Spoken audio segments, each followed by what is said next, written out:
Hey class, good job this past week. Thanks a lot. Let me start by reminding you that week 4 is the week in which your paper topics should be submitted for approval. So obviously, I want you to get to that this week, and if you can do it earlier in the week is better because it'll give us time to go back and forth if I have any kind of follow-up questions, etc. for you.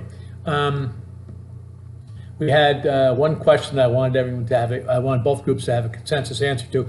I was not real happy with how that turned out. Maybe it's because I didn't write the question clear enough, and some of you got off, I think, on the wrong direction with the activity. The point was to evaluate the extent to which a call of arms by a terrorist group or terrorist group leaders posted on the internet, the extent to which that actually influences what terrorist group members, sympathizers, supporters, etc. actually do.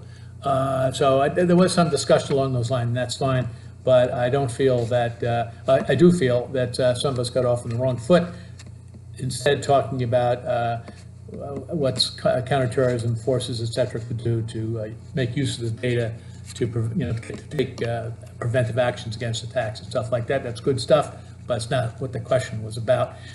Neither group submitted a final product, and that one that's labeled as such, so I know that that's in fact your final product.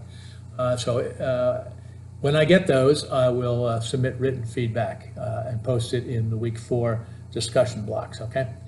All right, we had three other questions of which I wanted you to answer. One was, what are the main characteristics of electronic jihad? And I think you all hit the nail right in the head, those of you who answered that one. It's used basically to provide information to would-be terrorists, to promote fundraising, to promote radicalization in other countries, etc. Provide training, things like solicit funds.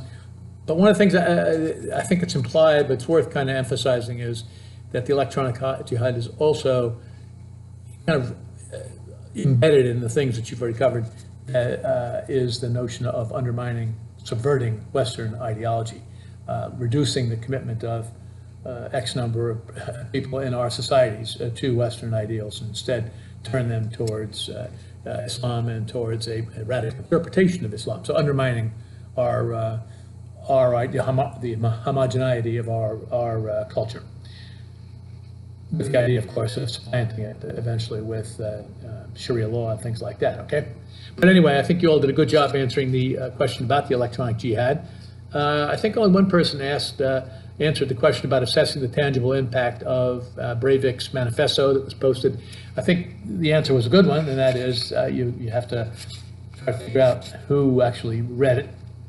And then you also want to track to see the extent to which what Breivik said is quoted in blogs or chat rooms, things like that, or the extent to which people in blogs and chat rooms refer positively to the Breivik manifesto, etc. And I think, as that was James Johnson pointed out, there's a long jump from saying something positive about Breivik to actually becoming a terrorist yourself.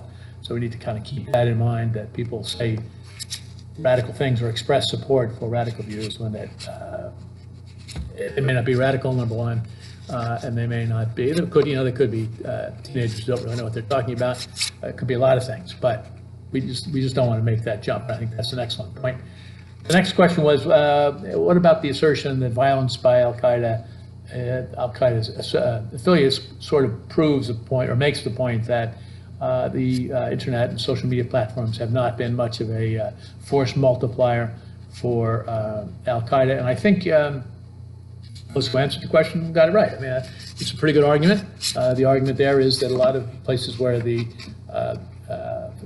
more powerful, the more active Al-Qaeda affiliates are in places where the internet is not particularly widespread. So that would suggest it's probably not that, it's not conclusive proof. It suggests, and then also that there hasn't been an increase in the capabilities, judging from the nature of the attacks, etc., of the terrorists who are affiliates. So that would also suggest that maybe the internet has not amplified their ability to commit major acts of violence. So it doesn't mean, of course, that it doesn't have effect. The internet doesn't have effect on some people, and it doesn't mean that, as one of you pointed out, that ISIS isn't more effective at that than Al-Qaeda was. So I'll have to see. Okay. But in any event, I want to just reiterate, get your paper topics in this week, and I guess to close the loop on the consensus question, I think your struggle with that, I think, points to the fact, and this is one of the points of the activity, is this is really hard stuff. It's hard to figure out just because something is posted on the internet, something we're worried about, of course, but that does not necessarily mean that it has the effect that the terrorists intended it to have. How do we decide, what kind of data you want to collect was really the activity, the point of the activity, but it's hard to do, okay? And once you figure out what data you want to collect, it's hard to actually collect that data. So anyway, thanks a lot, and if you get a chance, post your answers, your consensus answers. I'll try to give you written feedback. I'll consolidate them and give you written feedback in week 4. Okay? Thanks a lot.